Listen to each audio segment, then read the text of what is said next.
Hello dear students, তো আজকে যে বিষয়টা নিয়ে আলোচনা করব সেটা হলো নবম শ্রেণীর সালোক সংশ্লেষ বা ফটোসিনথেসিস। তো ব্যাপারটা আর কিছুই নয়, আপাত দিক দিয়ে দেখতে গেলে খুবই সোজা বিষয়, এবং কিন্তু ডিটেলসে যাওয়ার আগে কিছু জেনে নেওয়া উচিত আমাদের সালোক সংশ্লেষ সম্পর্কে। তো সালোক সংশ্লেষ যদি এক কথায় আমরা বলি, গাছের খাদ্য তৈরির প্রক্রিয়াকে বলা হচ্ছে সালোক সংশ্লেষ প্রক্রিয়া।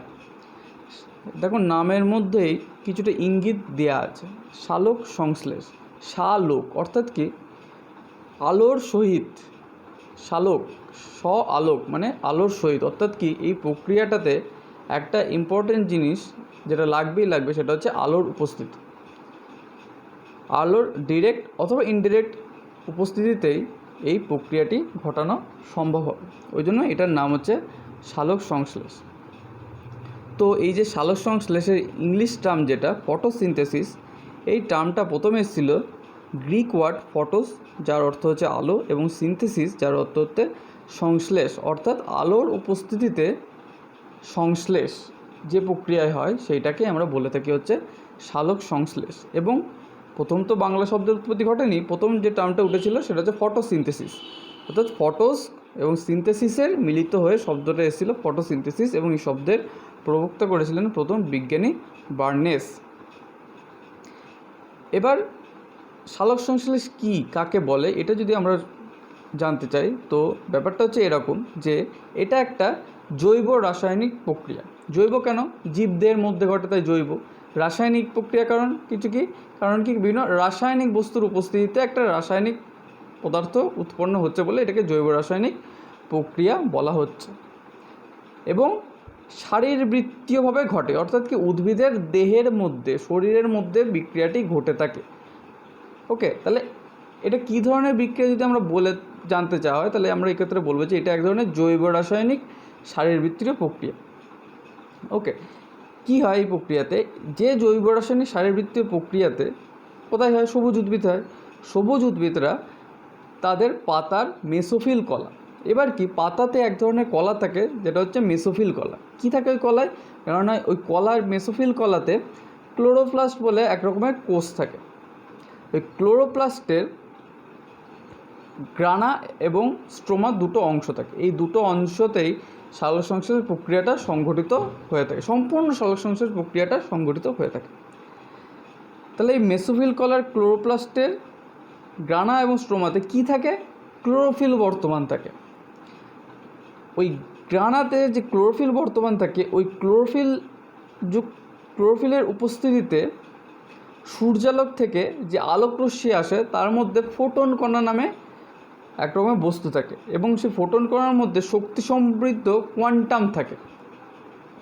ওই ফোটন কণা যখন ক্লোরোফিলের উপর পড়ে, ক্লোরোফিলটা উত্তেজিত হয়ে যায়, এবং ওই উত্তেজিত ক্লোরোফিলের সাহায্যেই গাছেরা তাদের পাতার যে পত্ররন্ধ্র থাকে, সেই পত্ররন্ধ্রের সাহায্যে পরিবেশ থেকে যে কার্বন ডাইঅক্সাইড গ্রহণ করে, এবং উদ্ভিদ তার মূলের সাহায্যে মাটির তলা থেকে যে জল শোষণ করে, সেই জল এবং কার্বন ডাইঅক্সাইডের উপস্থিতিতে একটা রাসায়নিক বিক্রিয়ার সৃষ্টি করে, এবং ওই রাসায়নিক বিক্রিয়ার ফলে এক ধরনের শর্করা জাতীয় খাদ্য, যেটা আমরা গ্লুকোজ নামে পরিচিত, সেই শর্করা জাতীয় খাদ্যটা তৈরি হয়। ওকে, এই শর্করা জাতীয় খাদ্যের মধ্যে কী হয়? সূর্য আলোকে যে শক্তিটা থাকে সেটা হচ্ছে সৌরশক্তি। সেই সৌরশক্তিটা এই শর্করা জাতীয় খাদ্য বা গ্লুকোজের মধ্যে স্থৈতিক শক্তিরূপে আবদ্ধকৃত হয়, এবং সেই শক্তিটা উদ্ভিদের বিভিন্ন শারীরবৃত্তীয় ক্রিয়া সম্পাদনে সাহায্য করে থাকে। এবং আর কি তৈরি হয়? যে পরিমাণ কার্বন ডাইঅক্সাইড সালোক সংশ্লেষ প্রক্রিয়াতে ব্যবহৃত হয়েছিল, ঠিক সেই পরিমাণ অক্সিজেন তৈরি হয়, এবং যে পরিমাণ জল সালোক সংশ্লেষ প্রক্রিয়াতে লেগেছিল তার অর্ধেক পরিমাণ অক্সিজেন উৎপন্ন হয় এবং শক্তি উৎপন্ন হয়, যার সাহায্যে উদ্ভিদের বিভিন্ন শারীরবৃত্তীয় সালোক সংশ্লেষ ব্যতীত অন্যান্য যে শারীরবৃত্তীয় প্রক্রিয়াগুলো আছে সেগুলো সংগঠিত করে থাকে। তাহলে বোঝা গেল ব্যাপারটা, সালোক সংশ্লেষ প্রক্রিয়াটা কাকে বলে। না যে জৈব রাসায়নিক শারীরবৃত্তীয় প্রক্রিয়াতে সবুজ উদ্ভিদেরা পাতার মেসোফিল কলার ক্লোরোপ্লাস্টের ক্লোরোফিলের উপস্থিতিতে এবং সূর্যালোক থেকে আগত ফোটন কণার সাহায্যে তাদের পত্ররন্ধ্র দ্বারা গৃহীত কার্বন ডাইঅক্সাইড এবং জলের রাসায়নিক বিক্রিয়া ঘটায় এবং তার ফলে যে শর্করাজাত খাদ্য গ্লুকোজ উৎপাদন করে এবং ওই সৌরশক্তিকে সেই খাদ্যের মধ্যে স্থৈতিক শক্তিরূপে আবদ্ধীকৃত করে, সেই প্রক্রিয়াকেই বলা হয় হচ্ছে সালোক সংশ্লেষ প্রক্রিয়া বা ফটোসিনথেসিস। ওকে, তো এই প্রক্রিয়াকে একটা যদি সমীকরণের সাহায্যে আমরা সাজাতে চাই, তাহলে সমীকরণটা দেখতে এরকম লাগে যে 6CO2 অর্থাৎ 6 অণু কার্বন ডাইঅক্সাইড গ্যাস লাগে, 12H2O 12 অণু জল লাগে এবং সূর্যালোক এবং ক্লোরোফিলের উপস্থিতিতে এই কার্বন ডাইঅক্সাইড এবং জল রাসায়নিক বিক্রিয়া করে, অবশ্যই সূর্যালোকের ফোটন কণা দ্বারা ক্লোরোফিলকে তার আগে উত্তেজিত করে দিতে হবে, কারণ ক্লোরোফিল উত্তেজিত না হলে এই সমস্ত রাসায়নিক বিক্রিয়াটা সম্পাদিত হবে না। তো এই উত্তেজিত ক্লোরোফিলের উপস্থিতিতে কার্বন ডাইঅক্সাইড এবং জলের রাসায়নিক বিক্রিয়ার ফলে গ্লুকোজ উৎপাদন হয় এবং যে পরিমাণ কার্বন ডাইঅক্সাইড, দেখো 6 অণু কার্বন ডাইঅক্সাইড ব্যবহৃত হয়েছিল, ঠিক 6 অণুই অক্সিজেন উৎপন্ন হয়েছে এবং 12 অণু জল ব্যবহৃত হয়েছিল এবং 12 অণু জলের অর্ধেক পরিমাণ অক্সিজেন, মানে 6 অণু অক্সিজেন গ্যাস উৎপন্ন হয়েছে এবং শক্তি উৎপন্ন হয়েছে। এইটাই হলো সমগ্র সালোক সংশ্লেষ প্রক্রিয়া। এবার এই সালোক সংশ্লেষ প্রক্রিয়াটা দুটো পর্যায়ে সংঘটিত হয়ে থাকে। একটা হচ্ছে তার আলোক দশা, যেটা সরাসরি আলোর উপস্থিতিতে ঘটে থাকে, এবং আরেকটা হচ্ছে অন্ধকার দশা অথবা আলোক নিরপেক্ষ দশা, সেটাতে কি আলোর সরাসরি প্রয়োজন পড়ে না। এবং প্রথমে আলোক দশার ঘটনাগুলো সম্পন্ন হয় এবং আলোক দশার ঘটনা সম্পন্ন হওয়ার পরেই কিন্তু আলোক দশাতে কিন্তু ডাইরেক্ট গ্লুকোজে উৎপন্ন হয়ে যাচ্ছে না, আলোক দশাতে কিছুটা মেটেরিয়ালস তৈরি হয় এবং সেই মেটেরিয়ালসগুলো পরবর্তীতে অন্ধকার দশায় ব্যবহৃত হয়, যখন সেখানে গিয়ে অন্ধকার দশার শেষে গিয়ে তোমার সমগ্র প্রক্রিয়া শেষে গ্লুকোজটা তৈরি হয়ে থাকে। এবার আমরা আস্তে আস্তে আলোক দশা এবং অন্ধকার দশার ঘটনাগুলো দেখে নিই আস্তে আস্তে। সালোক সংশ্লেষের আলোক দশা স্থানটা কোথায় হয়? এটা হচ্ছে ক্লোরোপ্লাস্টের গ্রানা অঞ্চলে এই সালোক সংশ্লেষের আলোক দশাটা সংঘটিত হয়ে থাকে, অবশ্যই ক্লোরোফিলের উপস্থিতিতে। তো এখানে প্রথম পয়েন্টটা বলেছে যে ক্লোরোফিলের সূর্যালোকের ফোটন কণা শোষণ। এই যে বললাম, পাতার মেসোফিল করা ক্লোরোপ্লাস্টের গ্রানা অঞ্চলে যে ক্লোরোফিলটা থাকে, সেটা সূর্যালোক থেকে যখন ওই আলোকটা আসে, ওই আলোটা থাকে হচ্ছে ফোটন কণা সমৃদ্ধ। ফোটন কণার কাজ কি? ফোটন কণাটা শক্তি নিয়ে আসে। এই ফোটন কণার মধ্যে সৌরশক্তিটা কোয়ান্টাম হিসাবে উপস্থিত থাকে। এই ফোটন কণাটা যখনই ক্লোরোফিলের গায়ে এসে পড়ে, তখন ক্লোরোফিলটা অ্যাক্টিভ হয়ে যায়, মানে উত্তেজিত হয়ে যায়। ওকে, এই উত্তেজিত ক্লোরোফিলটা হয়ে যাওয়ার ফলে কী হয়? ক্লোরোফিল অণুর সর্ববহিস্থ কক্ষপথে যে ইলেকট্রনটা থাকে, ওই সর্ববহিস্থ কক্ষপথে যে ইলেকট্রনটা থাকে ওটা অ্যাক্টিভ হয়ে যায় এবং বেরিয়ে যায়, এবং ইলেকট্রন বাহক দ্বারা, বিভিন্ন জৈব বাহক দ্বারা পরিবাহিত হয়ে তার শক্তিটা কিছুটা ক্ষয় করে পুনরায় আবার ক্লোরোফিলের সাথে যুক্ত হয়ে ক্লোরোফিলকে পরিপূর্ণ করে। এই যে ক্লোরোফিলের সক্রিয়তাটা হচ্ছে ইলেকট্রন বাহকের দ্বারা বা ফোটন কণা শোষণের দ্বারা, ঠিক এই সময়, এই সক্রিয় হওয়ার সময়তেই পাতাতে অলরেডি উপস্থিত এডিপি, অ্যাডিনোসিন ডাইফসফেট, এই এডিপিটা ইনঅর্গ্যানিক ফসফেটের সাথে যুক্ত হয়ে এটিপি তৈরি করে। এই ক্লোরোফিল অণু সক্রিয় হওয়ার এই প্রক্রিয়াকালেই এডিপিটা, পরবর্তীকালে আমরা জানবো যে এডিপিটা কোথা থেকে এলো, কারণ এডিপিটা অলরেডি পাতার মধ্যে আছে। কোথা থেকে এলো সেটা পরে আমরা জানছি। এই এডিপিটা ইনঅর্গ্যানিক ফসফেটের সাথে যুক্ত হয়ে এটিপিটা তৈরি করে এবং এটিপির মধ্যে সূর্য থেকে যে সৌরশক্তিটা ফোটন কণা হিসাবে আসছে, ওই সৌরশক্তিটা এটিপির মধ্যে রাসায়নিক শক্তিরূপে স্থিতিকৃত হয়। এই রাসায়নিক শক্তির সাথে মধ্যে যখন স্থিতিকৃত হয়ে এটিপিটা থাকলো এবং পরবর্তীতে এটিপিটাকে কাজে লাগানো হবে। ঠিক আছে, এবার কি হচ্ছে? ক্লোরোফিল তো অ্যাক্টিভ হয়ে গেল ফোটন কণা শোষণ করে। এই ক্লোরোফিল অ্যাক্টিভ হয়ে যাওয়ার পর ঠিক অ্যাক্টিভ ক্লোরোফিল কী করে? জলকে ভেঙে দেয়। এই যে মূল দ্বারা যে উদ্ভিদ যে জলটা শোষণ করে, সেই জলটাকে ক্লোরোফিল ভেঙে দেয়। কিসে ভেঙে দেয়? আয়নে ভেঙে দেয়। H+ আয়ন এবং OH- ion, hydroxonium ion H+ ion, আর একটা হচ্ছে হাইড্রক্সিল আয়ন বা OH- আয়ন। এই ক্লোরোফিলের উপস্থিতিতে জলের এই ভেঙে যাওয়ার প্রক্রিয়াটাকে বলা হচ্ছে ফটোলাইসিস। ঠিক আছে, এটা সম্পর্কে আবার পরবর্তীতে বিজ্ঞানী রবিন হিল এই প্রক্রিয়াটা পর্যবেক্ষণ করেছিল, এটাকে হিল বিক্রিয়া বলা হয়, এটা আছে পরবর্তীতে। এটাই হচ্ছে ক্লোরোফিলের সক্রিয় ক্লোরোফিলের উপস্থিতিতে জলকে ভেঙে দেয়, H+ এবং OH- আয়ন উৎপন্ন করে দেয়। এই H+ এবং OH- আয়ন উৎপন্ন করার নিশ্চয়ই পিছনে করার কারণ আছে, কারণ পরবর্তীতে H+ এবং OH- আয়নগুলোকে ইলেকট্রনগুলোকে কাজে লাগাতে হবে। দেখা যাক পরবর্তীতে কী হয়। পরবর্তী স্টেপে আছে এই H+ এই ক্লোরোফিল যে জলকে ভেঙে দিয়ে H2O থেকে যে H+ আয়নটা তৈরি করলো, ওই H+ আয়নটা পাতার অলরেডি উপস্থিত পাতার মধ্যে NADP+ সাথে যুক্ত হয়, এবং ওই ক্লোরোফিল যখন সক্রিয় হচ্ছিল এবং তার ফলে যে ওই অ্যাক্টিভ ইলেকট্রনটা বেরিয়ে গিয়েছিল, ওইখান থেকে যে ইলেকট্রনগুলো বেরিয়ে এসেছিলো, ওই ইলেকট্রনগুলো এবং এই জল সক্রিয় ক্লোরোফিল দ্বারা জলের এই বিশ্লেষণের ফলে যে হাইড্রোক্সিনিয়াম আয়নটা পাওয়া গেছে, ওইটা হচ্ছে NADP+ সাথে। NADPর ফুল ফর্মটা পুরো প্রত্যেকটা ফুল ফর্মের নামের লিস্টগুলো আমি হয়তো দিয়ে দেবো। হ্যাঁ, NADP+ এবং 2H+ এবং ওই যে ইলেকট্রনটা পরস্পরের সাথে যুক্ত হয়ে NADPH2 গঠন করে থাকে। এই হলো টোটাল আলোক দশার ঘটনাবলী। আমি এক ঝলক নাম ফুল ফর্মগুলো বলে দিচ্ছি, যে NADPর ফুল ফর্ম হচ্ছে নিকোটিনামাইড অ্যাডেনাইন ডাইনিউক্লিওটাইড ফসফেট, আর NADPH2 যেটা হচ্ছে সেটা হচ্ছে হাইড্রোজেনযুক্ত নিকোটিনামাইড অ্যাডেনাইন ডাইনিউক্লিওটাইড ফসফেট, অথবা বলা যেতে পারে যে nicotinamide adenine dinucleotide hydrogen phosphate বলা যেতে পারে। ওকে, তাহলে প্রথমে কি হচ্ছে সমগ্র আলোক দশার ঘটনাটায়, যে নাকি প্রথমে হচ্ছে আমার ক্লোরোফিল অণুটা সূর্যালোক থেকে আগত ফোটন কণা শোষণ করছে, ফোটন কণা শোষণ করার পর অ্যাক্টিভ হচ্ছে। অ্যাক্টিভ হওয়াকালীন কী হয়, এবং তার যে সর্ববস্থিত কক্ষপথে যে ইলেকট্রনটা থাকে ওটা বেরিয়ে যায়। হ্যাঁ, অধিক উচ্চ শক্তি সম্পন্ন ইলেকট্রন বেরিয়ে গেল, এবং বিভিন্ন জৈববাহক দ্বারা পরিবাহিত হয়ে সেটার যখন শক্তি ক্ষয় হয়ে গেল, তখন ওটা নিম্ন শক্তি স্তরে চলে এলো, এবং সেই ক্লোরোফিল ইলেকট্রনটা আবার ক্লোরোফিলের সাথে যুক্ত হয়ে গিয়ে ক্লোরোফিলের পরিপূর্ণতা লাভ হলো। ঠিক ইন দ্য মিন টাইম এই সময়কালে কী হয়, পাতার মধ্যে অলরেডি উপস্থিত ADP অ্যাডিনোসিন ডাইফসফেটের সাথে ইনঅর্গ্যানিক ফসফেট যুক্ত হয়ে ATP তৈরি হয়ে যায়, এবং ATPর মধ্যেই সৌরশক্তির ফোটন কণার যে সৌরশক্তিটা ফোটন কণার মধ্যে যে কোয়ান্টাম হিসেবে ছিল, সেই সৌরশক্তিটা ATPর মধ্যে তোমার রাসায়নিক শক্তিরূপে স্থিতিকৃত হয়ে গেল। এবার ক্লোরোফিল অ্যাক্টিভ হয়ে গেল। অ্যাক্টিভ ক্লোরোফিলের দ্বারা হচ্ছে জলটা বিশ্লেষিত হয়ে হাইড্রক্সিনিয়াম আয়ন এবং হাইড্রক্সিল আয়ন তৈরি করলো, এবং পরবর্তীতে পত্রমধ্যস্থ NADP+-এর সাথে ওই হাইড্রক্সিনিয়াম আয়ন এবং ওই যে অ্যাক্টিভ যে ইলেকট্রনটা বেরিয়ে গেছিলো, এই ইলেকট্রনগুলো যুক্ত হয়ে NADPH2 গঠন করলো। এই হচ্ছে সমগ্র আলোক দশার বিক্রিয়াটা সংঘটিত হলো।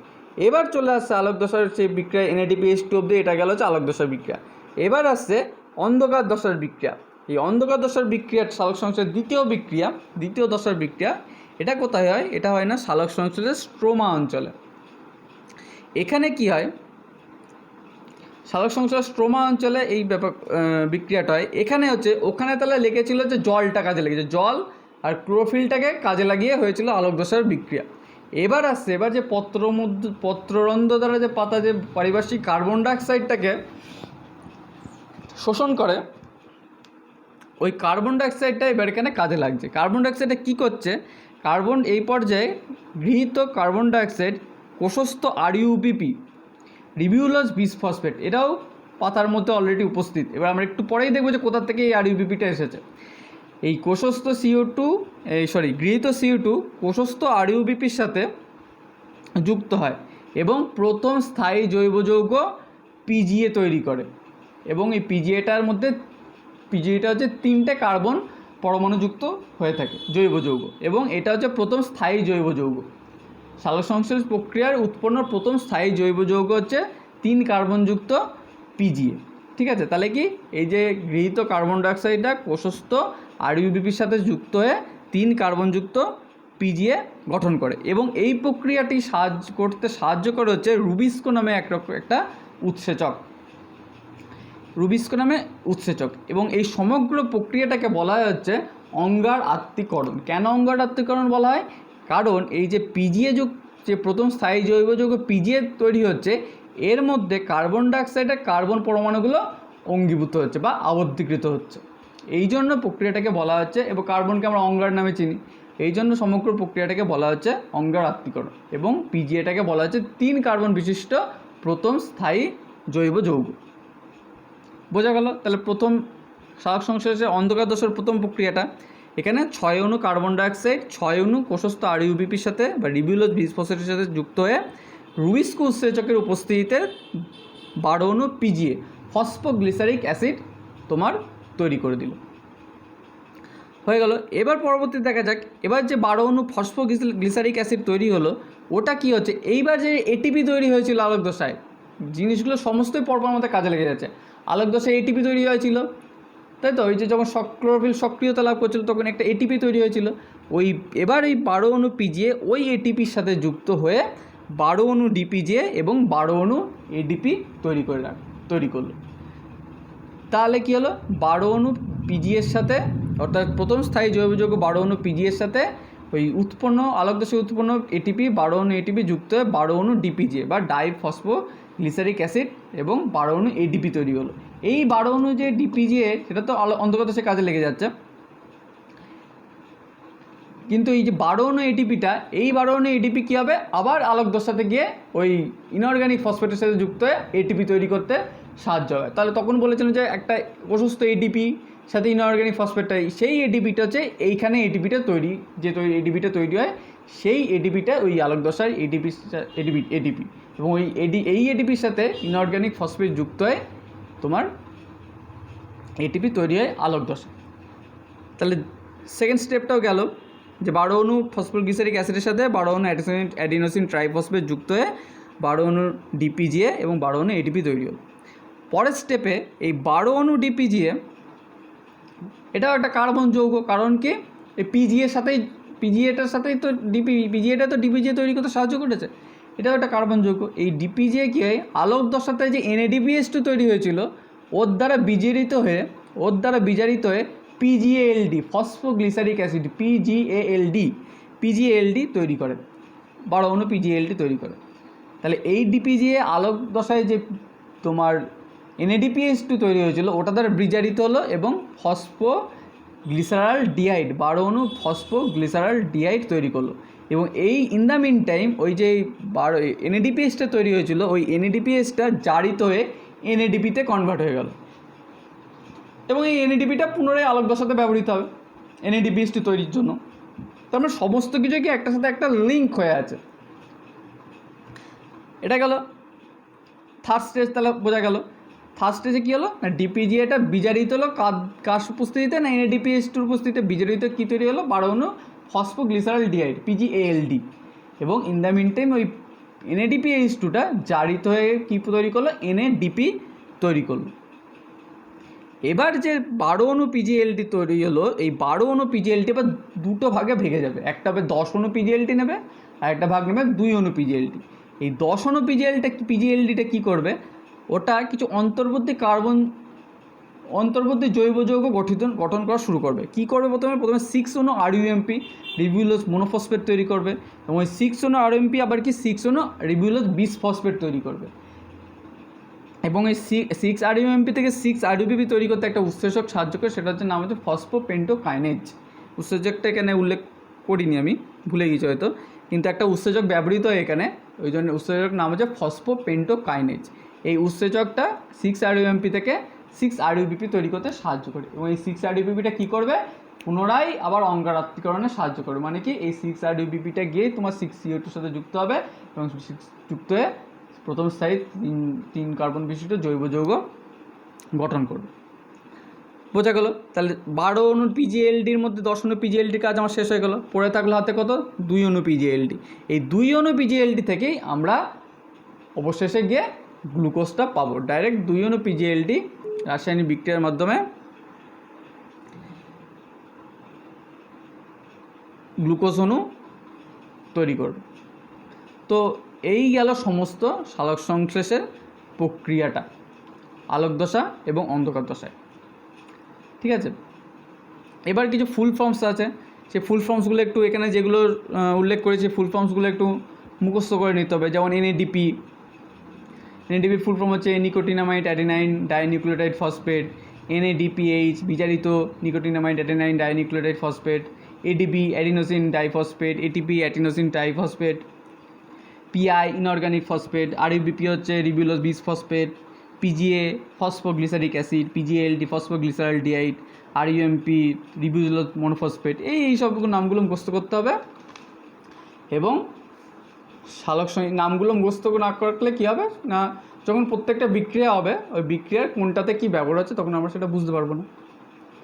তো এই গেল হচ্ছে সালোক সংশ্লেষের কাকে বলে এবং সালোক সংশ্লেষের যে দুটো দশা তার বিস্তারিত আলোচনা। আশা করি বোঝা গিয়েছে। যদি কোনো অসুবিধা থাকে কমেন্ট বক্সে জানাবে, আমি চেষ্টা করব তোমাদের সমস্যাগুলো সমাধান করার। Good bye.